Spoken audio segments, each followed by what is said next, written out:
ধর্ষককে গ্রেফতারে সবার আগে কিন্তু বাংলাদেশ সেনাবাহিনী গ্রেফতার করে পুলিশের সোপর্দ করে, এবং এখানেও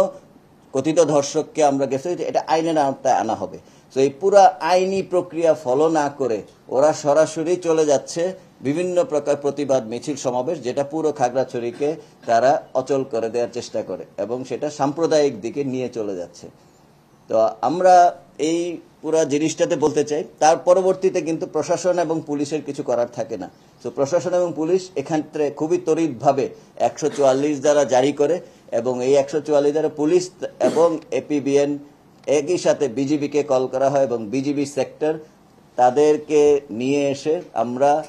বিজিবি, পুলিশ, আনসার, ভিডিপি সবাই একসাথে খাগড়াছড়িতে আমরা সেনাবাহিনীর পুরোপুরি সহায়তা দিয়ে পুরো পরিস্থিতির নিয়ন্ত্রণে নিয়ে চলে আসি 27শে সেপ্টেম্বর। এবং এই পুরা কৃতিত্ব এখানে আমি যাদের বললাম তাদের সবার, এবং আমরা চেষ্টা করেছি তাদেরকে বারবার, যারা প্রশাসন এবং পুলিশের মাধ্যমে তথ্য দেয়ার, যে আপনারা এই পুরো জিনিসটাকে সমাধান করেন। এবং এখানে আমি বলতে চাই, আমি সাথে সাথেই এইখানকার যারা মুরব্বী শ্রেণীও আছেন, এইখানে সকল দলমত নির্বিশেষে সন্ধ্যার সময় ডেকে আমি তাদেরকে অনুরোধ করেছি, এবং তারা বলেছেন যে তাদের ছাত্র জনতা যারা এই গ্রুপটা আছে তাদেরকে কনভিন্স করার চেষ্টা করবেন, এবং তারা ফেরত গিয়ে অনেক চেষ্টা করেছেন। কিন্তু দেখা গেছে ইপিডিএফ এবং এই অঙ্গ সংগঠন তারা খাগড়াছড়িতে পরবর্তী 28 তারিখে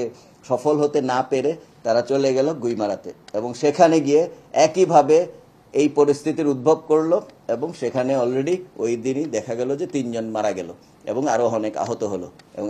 এই টেকনিকই তারা সবসময় ফলো করে যাচ্ছে, এবং ভবিষ্যতে নিশ্চয়ই আরো ফলো করার পরিকল্পনা রয়েছে। এবং এতে বহিঃশক্তির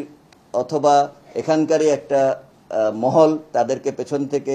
সাহায্য করছে, এবং সর্বোপরি ইপিডিএফ সবাইকে বোঝানোর চেষ্টা করছে যে একমাত্র তারাই এখানে সকল কিছু কন্ট্রোল করবে। তো আমরা এই ইপিডিএফ এবং তার অঙ্গ সংগঠন সমূহকে আহ্বান জানাই সবসময় যে পরিস্থিতি শান্ত রাখুন, এবং বাংলাদেশ সেনাবাহিনী সবসময় এই অঞ্চলকে স্থিতিশীল রাখার জন্য চেষ্টা করে যাচ্ছে, এবং দিন শেষে মহিলা এবং কোমলমতি ছাত্রছাত্রী শিশুদেরকে সামনে ঠেলে দেয়া, এটা কোনো কিছুই ভালো বার্তা বহন করে না।